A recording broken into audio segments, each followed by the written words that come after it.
Welcome. Here we are in Gigi's, my flat, and we are here with an eminent person who I've known for a number of years now, Steve Nallon.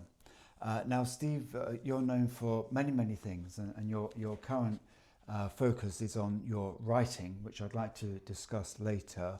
However, for the purposes of this very quick intro, I'd like to ascertain your fundamental being, and yes.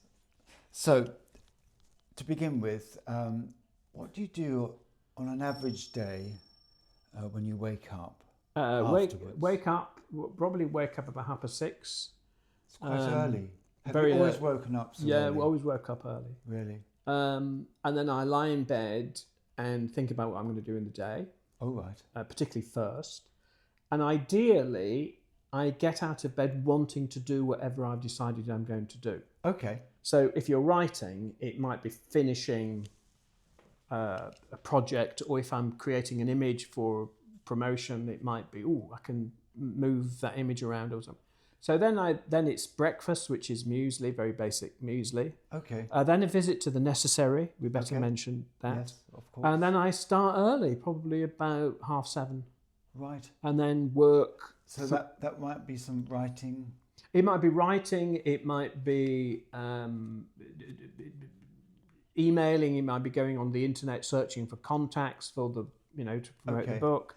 A whole load of things that that do it's because there's in the essentially I'm marketing my own material. Okay, I've got nobody. And let's in go that back area. to the writing then. So you wake up. This is fascinating, and you're lying there, and you've got your focus on your day, regardless of the day of the week.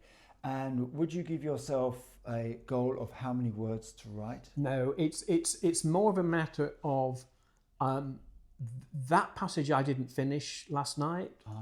That letter I've got to write or email I've got to write to whoever it is. I'm working out in my brain what I'm going to say, and that is in a way the motivation to get up. And if I'm looking forward to writing that passage or rewriting that passage or writing that email or whatever it is, that then I pull off the sheets and I'm out of bed. So tell me, you go to sleep with that niggling your mind. Yeah.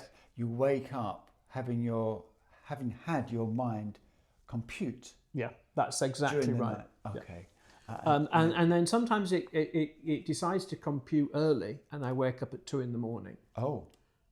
So Right. we'll talk about the book later. Okay, but what will happen then? Will you spend 15 or 45 minutes up? Well, scribbling? in what I thought might be the worst case scenario, but turned out to be the best case scenario, I woke up at 2 a.m. and I realised that there was a severe plot point hole in my story, a major hole in my story, and 2 a.m, and then my brain just wouldn't let me go to sleep until I'd fixed it, and that was about 4 hours later. So I eventually got to sleep at 6 o'clock, and then slept through, I can't remember, till 10 or something. But I had a little yellow post-it notes at the side of the bed, and I was completely rewriting the second half of the book. And you needed to get it down. And then when you eventually fell asleep at 6 a.m, then you were in comfort. So Yeah, then because I'd sorted out the hole in the plot. fascinating. But you're absolutely right. You go to bed with a problem, and it's weird. The brain simply sorts itself out. Yeah. Yeah. Or you go to bed with a problem of somebody asked me to write a story. We'll talk about it later. But somebody asked me to write a story, the horror story, a real horror story, and I thought, I'll try. So I went to bed, woke up, and I woke up with the image in my head that became the horror story. Right. It's amazing. That is amazing. So your brain does respond to it really and, does. and people like Stephen Sondheim. I'm not comparing myself to Stephen Sondheim, but I think many people who work in this way, they go to bed with a problem, and somehow the brain solves the problem overnight. Perfect. Now, many of you know that Steve was in a very famous television show in the 1980s and into the 1990s called Spitting Image. Now, before we go into Spitting Image, Steve, a really nasty little question I want to ask you is that has anybody ever asked you to dress up as Margaret Thatcher for sex? I had to ask the question. No, they haven't. Oh, really? No, I've been asked I'm the surprised. several things I've turned down. Right. And for charity, I have to be honest and say with the charity, I said I wouldn't do it. So I think it was for children in need or comic relief, I can't remember. Somebody wanted to push me off the Forth Bridge dressed as Margaret Thatcher on a bungee jump thing when bungee jumps were popular in the 80s. Yeah. And they said it's for charity. I said I don't care if it's for charity. I'm not going to be pushed off the Forth Bridge. That would be so funny. And no. And another charity event was, and the lady assumed that I would do this. She said, "Oh, we've arranged it for you to stay overnight, dressed as Margaret Thatcher, in a prison cell." And I said, "No." That's funny. And they were pretty cross that I just wouldn't do that. So no sex, but okay. the jumping off the Forth Bridge and prison cells. Well, that would have been great fun. Now, No, it wouldn't. before Spitting Image, sex might have been. What year did Spitting Image start? Because 84. Well, I was going to say I remember specifically 84, but I'll come back to that for a specific reason. However, before then, 1981, Janet Brown, who used to do Margaret Thatcher quite a lot, she was in the James Bond film For Your Eyes Only. Now, previous to your celebrity, when you saw the film, what were your impressions and how did you feel? Well, Janet, who I knew very well, she had been doing Mrs. Thatcher for years, and one of her great claims to fame, and she talked about this when we met, she fooled Joan Rivers. Oh, I've seen that. Clip. That's absolutely It's brilliant. It's sensational. If you haven't seen it, Janet Brown impersonating Margaret Thatcher with Joan Rivers, put it into YouTube.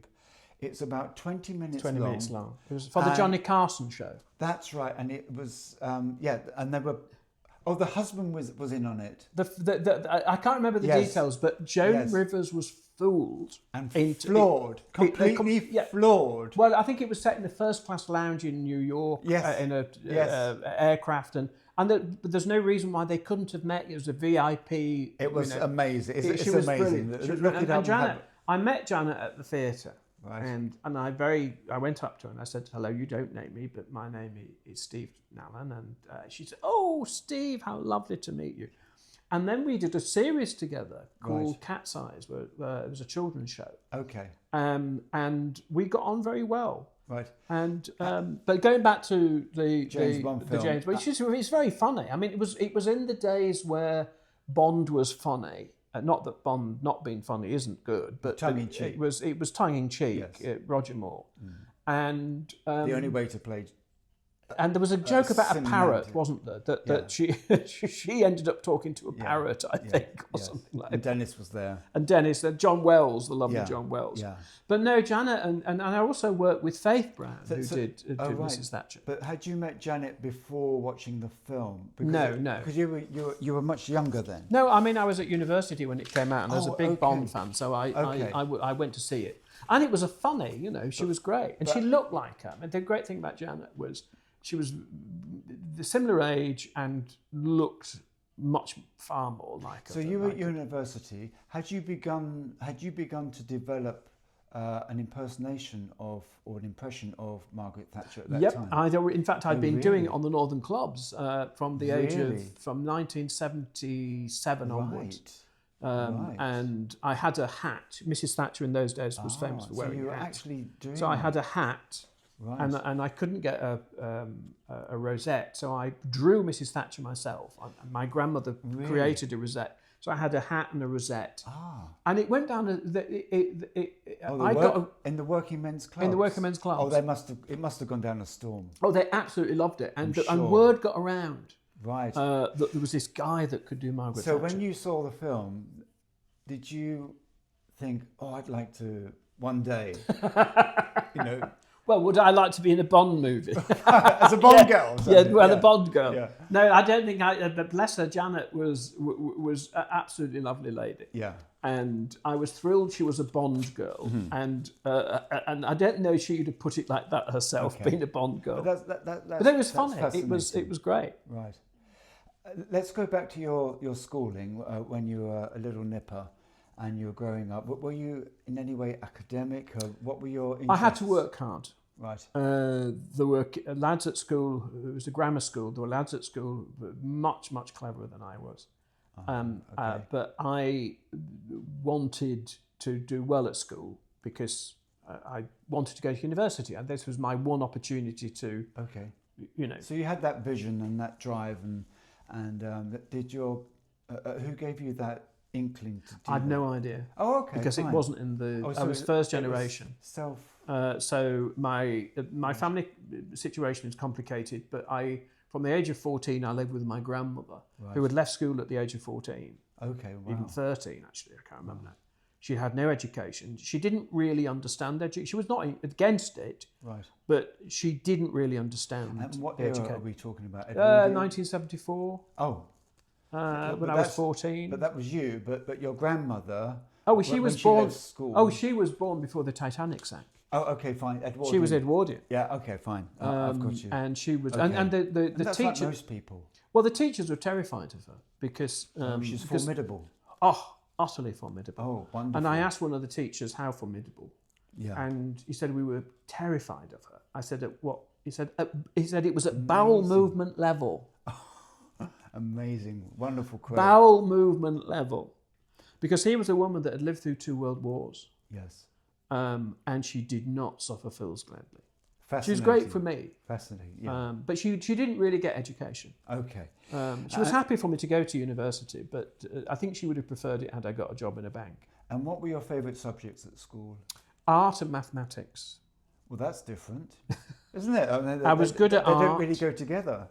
Well, I thought, here's like when I was 12, I thought, I'm good at art and I'm good at mathematics. Okay. What can I do? Oh, I'll be an architect. That's the sort of thought of it. And have you continued with your artwork? No, I'm not. Okay. I'm not good enough. Okay. I'm not good enough. And And my mathematics was never. I was never good enough academically. Right. To go on. I mean, I was useless at English because I was dyslexic. Okay. So they didn't test me for it, but I was the slowest. Okay. I was the worst speller in the class and the slowest reader. But you can recognise And that they now. sort of in fact the teacher said to me that I thought they were going to be really cross with me because I was so bad at spelling, and they said no. Wow. We can have you tested. Wow. Because it's possible that you have dyslexia. Wow. But I never got tested, so I don't think I was. Okay. I've met people who are dyslexic who really have to write everything in huge letters. Yes. So I'm not at that level. But my huge my letters. spelling is no. But I worked with an actress, and when I say huge, Okay. absolutely huge letters because that's all she could read. Right. So I had to spell Aberystwyth this morning. Right. I couldn't do it except by letter by letter. But not many of us could. Now tell me, did you have many heroes or a hero when you were young? I sort of didn't realise it would be possible to be an entertainer and an actor because I wanted to do that. So I was a big fan of the old British movies, Ealing comedies. Okay. Which I knew all backwards. When we were at school about 75, and as a treat at Christmas, the school decided to show us Lady Killers. Oh right. And I knew the film backwards. And I was telling really? everybody. I annoyed everybody in the row by telling them everything that happened in the film before it happened. Right. And they said, "Shut up!" But none of them had seen it. I didn't understand why they'd never seen this film.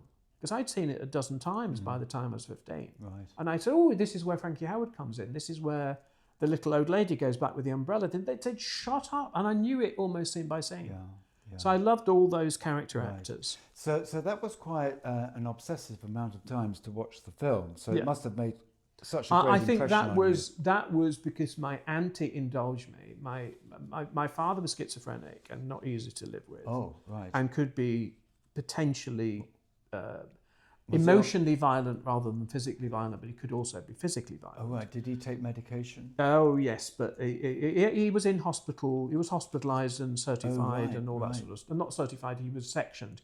He was going to be certified, but that never happened. Anyway, so my refuge was my auntie. I see. And I used to go around to her house and watch old movies. Ah, I see. So that kept you occupied.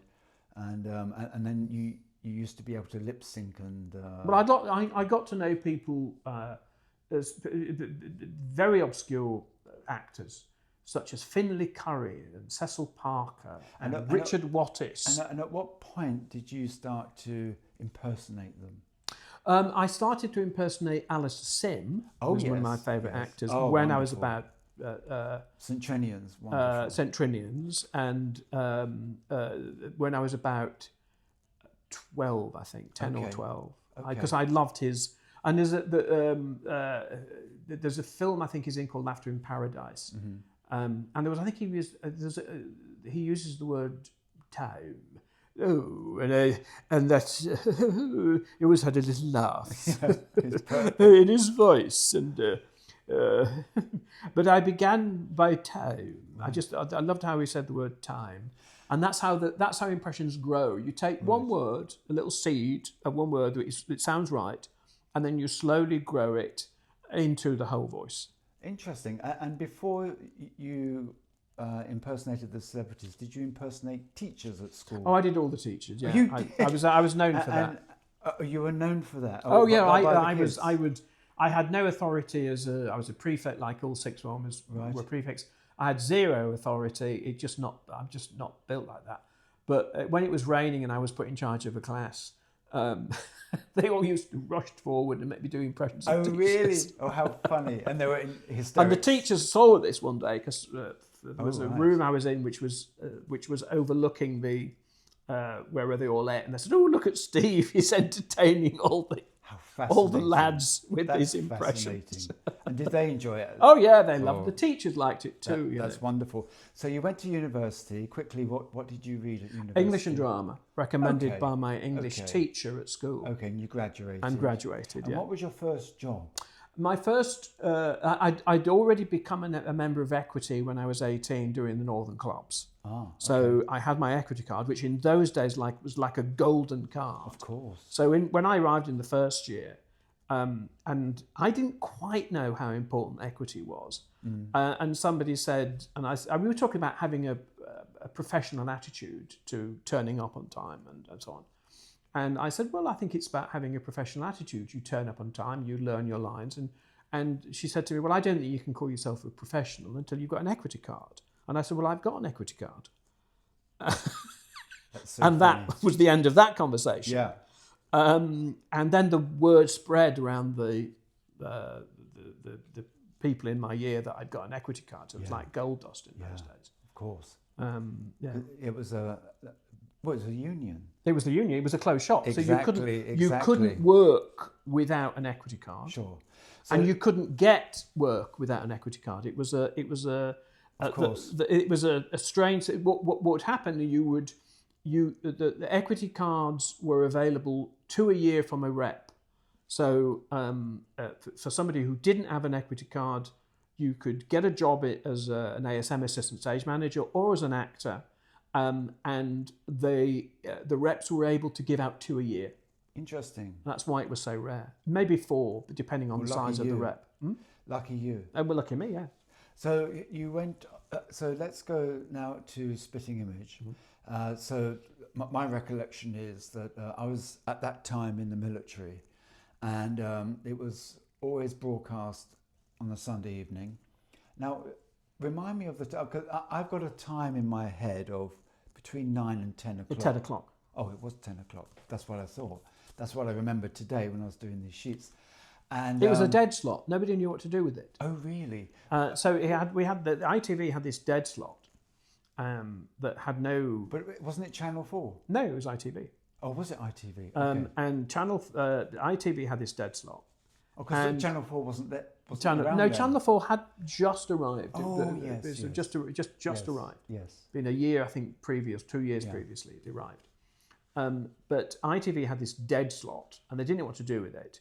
They wanted comedy. They wanted to send people to bed laughing. Oh, Spitting Image came along, but also The New Statesman with Rick Mail. okay. So and that became the branding of that slot.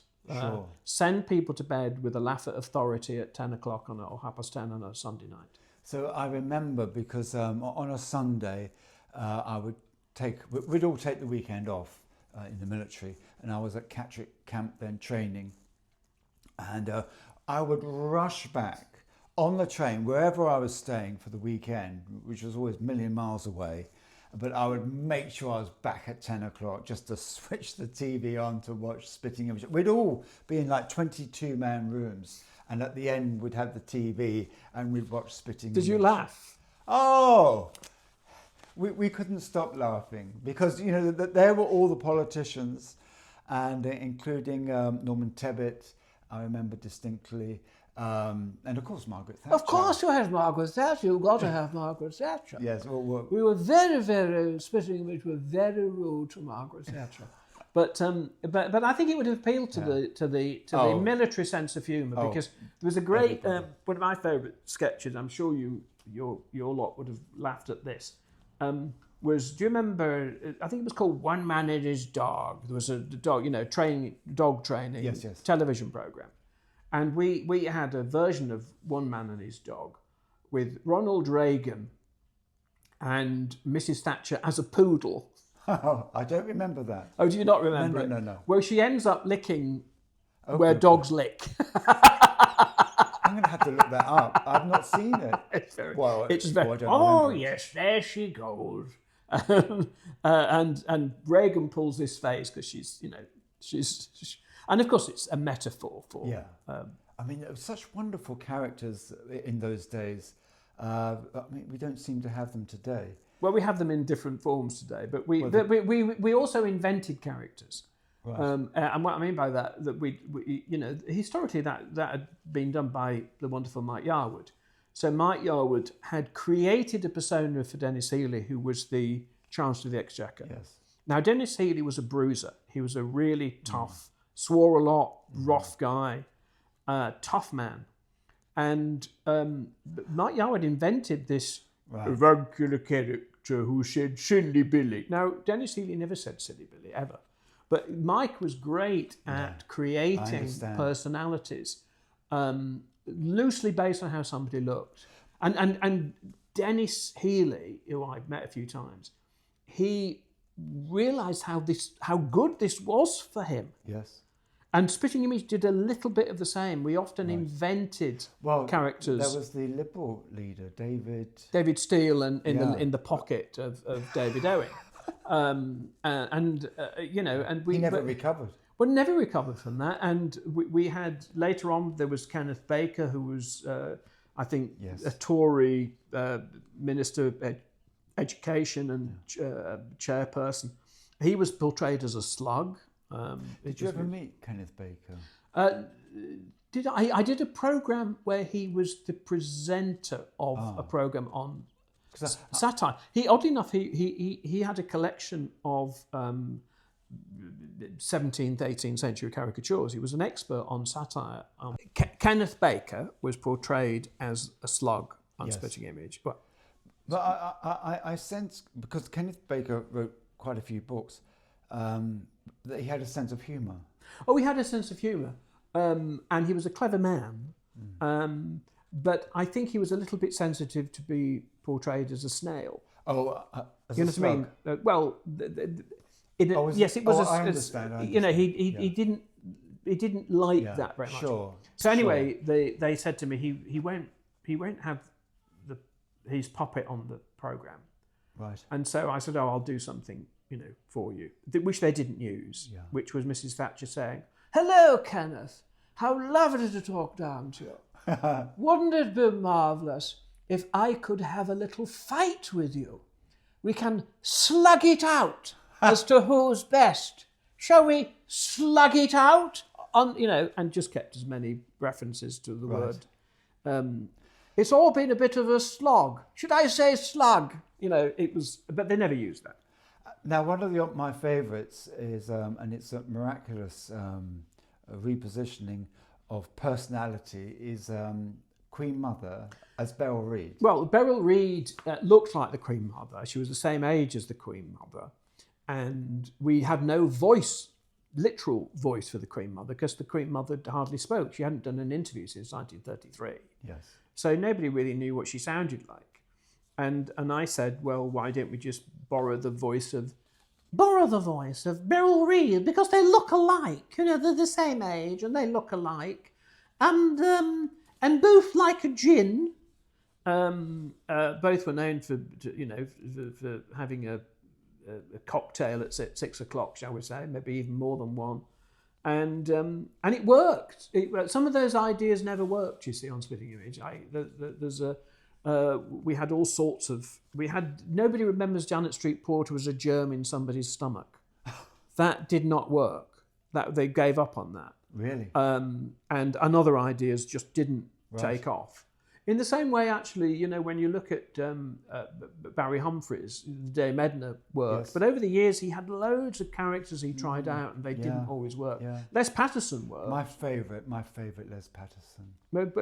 Oh, I'm in convulsions when I watch. No, he's pure id, isn't he? He's pure sexual id. Oh, it's hilarious. Whereas Dame Edna is a different sort of... She's pure ego rather than pure id. Yeah. But many of those characters didn't work out. And anyway, I mentioned that because I worked with Barry. But so Spitting Image ended. It was a very expensive production to make. I mean, on the Sunday, the production. I mean, you were all hard at work all day. Yeah, well, we were hard at work from, I think we started shooting at 10. We had 3 hours to do what we call topicals. So in that 3 hours, we record 6 minutes for that night show, which doesn't seem that much, but in television terms, that's a huge amount. Right. Because we're many setups for the 6 minutes. Yeah. Maybe even 7 minutes. So it would seem that we'd recorded the show right, you know, and we would often take something in that morning's newspaper and put it on the night show. And then that would stop at 1 lunch, and then we would start recording the next week's show at 2 o'clock. Now, it was at the studios in Birmingham where Margaret Thatcher actually visited. She went to the studios at Limehouse. Oh, at Limehouse. Which is now Canary Wharf, or they're in that area. And you were there at the time. Oh yeah, she turned up because that was part of the Enterprise Zone. And what happened in the 1980s, it's all history now, really. It's bizarre thinking about it as history. But what happened in the 1980s, she created, or actually was Michael Heseltine, ironically, created, what they called Enterprise Zones. And what that meant was you could get away with having no health and safety, right? if you were in this area. So they made the puppets in a banana warehouse with no ventilation, no heating, or very basic, fire stuff. No extractor fans, all those things that they could get away with. And then when she visited, did you meet her? Well, I was as close. You're as close to me as, but we never actually met. The thing was, she was surrounded by people. Did she know who you were? No. Okay. But I did go upstairs. Oh, there we are. So she went downstairs to Limehouse Studios, where they made Who Dares Wins and stuff like that. And I went upstairs where the puppets were made. And I just shouted, "Stop work immediately! You dreadful people!" And they genuinely thought it was her because they'd had security around, you see. Right. The Prime Minister goes on a visit anywhere, the security comes round. I don't remember sniffer dogs, but the security comes round, checks everything out, exits, and so you never know. She was with Patrick Jenkin, who was a minister, I think, for the environment at the time, and Dennis said hello to me. Oh, right. Dennis, well, he said hello to everybody. But there were police and there was security and stuff. Did Dennis know who you were? No, nobody knew who I was. Fine. That's the other thing about doing a program like Spitting Image. You're on television every week. There's 14 million people watching it, but nobody has the slightest idea who you are. Well, wonderful. It's great. Oh, and I think, I sort of wanted to be famous, I think, for a year or so. But I realised it's a fool's gold. It's wanting to be famous. And then since Spitting Image, that stopped the production. You're now writing. So when did you first develop your writing, your technique, and your interest? Well, I'd always written. In fact, I dug it out relatively recently. My agent died, and my long-term agent died after 30 years. We were together, so I inherited all the contractual things, and so I found a load of old contracts. And my first contract with the BBC was 1985. All right. For a comedy sketch, which I did in Edinburgh. So technically, but I wasn't known for writing. I wrote some BBC stuff, a couple of plays, and a series back in the 90s. Okay, but had you written for yourself before? I'd written my own act. When I was on the clubs, when I was on the northern clubs, right. I can't say that I'd written it in the way that Peter Cook would write it, or something like that. I'd put together a routine, which is slightly different because I knew a lot of old jokes. I read a lot of joke books, and I put together a routine. And that form of writing, would you give yourself headlines to remember, and then you had a little crib sheet before you went on? Oh yeah, I had a little postcard. And it had the keywords. Okay. And I'd sometimes put that in front of the microphone, right. So I knew where I was. Yes. But I knew it quite well anyway. You're doing it not every night, but you're doing it a lot. Okay. Here's another thing. So I'm name dropping, but I worked with Billy Connolly. We were both talking about our early days, and I said I was so nervous on the Northern clubs, and I did the entire act on tiptoe, because all my your energy was in my toes. And he said I used to stand on my tiptoes. He said, Steve, I did exactly the same thing. Wow. When he first started. That's how your brain is so focused. You've got to relax all your body, but there's got to be some tension somewhere. And tell me, particularly when you start out. So when you're doing this stand-up, you've done your script, you've got your prompts. Is there anything that would knock you off kilt? Oh yeah, them booing you off stage. that would, which happened, and throwing things out. This was the Northern clubs. They were tough audiences. So there were wonderful audiences. They were really, really warm if they liked you, and if for whatever reason they didn't like you, you got booed off. Okay, and therefore I've never been frightened of critics. So you're writing once you've been booed off, what can a critic say in the? I'm so sorry. Yeah. What does it matter what a critic says in a newspaper? And now you're writing books, and do you get satisfaction? Some people write because it's a form of therapy. No, mine was to tell stories. It's simple. Bruce Forsyth used to say, "I'm an entertainer." That was his thing. Right. I'm an entertainer. I simply say I'm a storyteller. Right. I don't. I do write. You've got proof of the books. Two of them that I've written 4, which are available. Waterstones. Everywhere. Yeah. Amazon. Yeah. But you're quite partial to the ghost stories. I like ghost stories. Yeah. And that goes back to watching old movies with my auntie. I used to like all the supernatural. Oh, really? Stories with my auntie. And here you've brought along to show us. Well, this is the some of the ghost stories. All the ghost stories are illustrated. Shall I take that to the camera? You take that to the camera, and then a bit closer. So all of them are illustrated, and they're created by Scott Brooker, who worked on Spitting Image. Still does work on Spitting Image, all the stories are very different, which is what people have said. I like it when people. I meet people who've bought the book and they say they've enjoyed the book. So this is your creative aspect, isn't it? But in terms of the pleasure, Hattie Jakes, the lovely Hattie Jakes, who's it's a ghost portrait, which is fairly standard. Ah, well, we know who that is. But the point being, I like it when people say, "Oh, I read your story and I laughed out loud." That's what I like, Yes. and that gives you. Well, It's a different thing because laughter's a wonderful thing when you're performing. It is like a little drug because you think, oh, the jokes worked and stuff like that, and it's a real pleasure.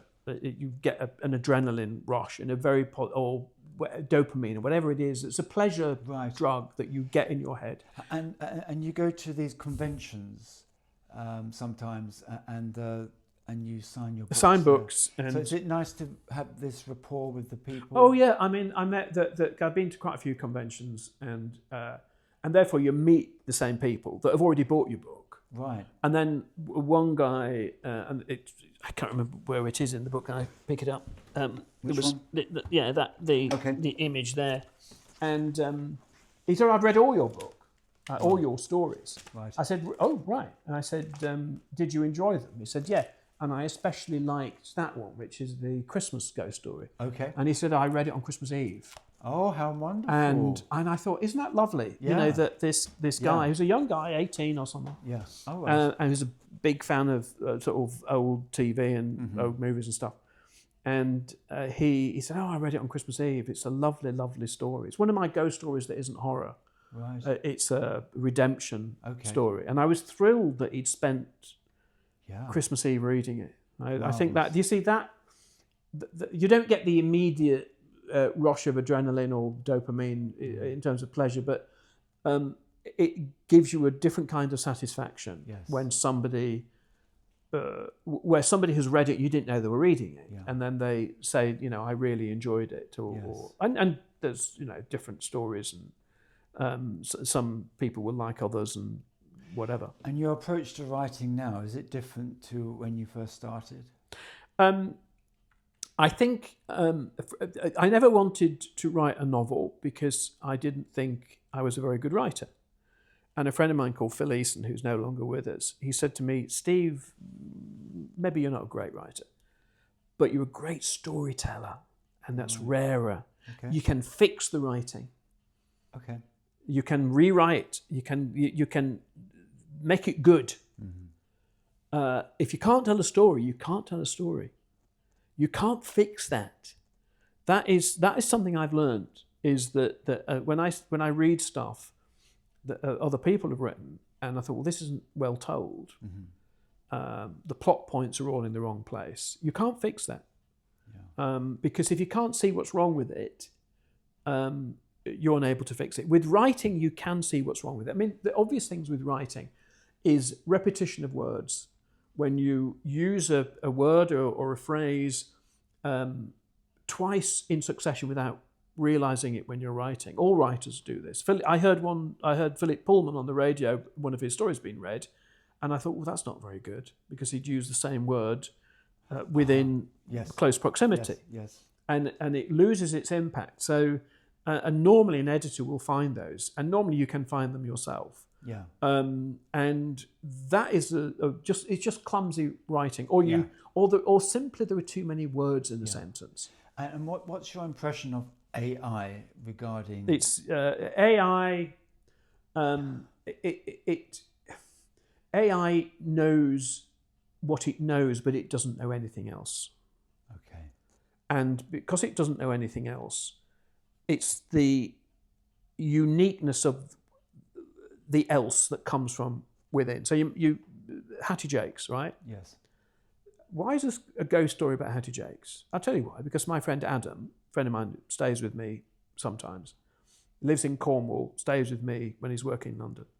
So in my house, a bit like you actually, I've got pictures all over the wall, but I have carry-ons. Oh, really? I have carry-ons on my bathroom wall. And above the loo is a picture of Frankie Howard, Charles Hawtrey, Kenneth Williams, and Hattie Jakes. Ah. And Hattie Jakes is looking at you.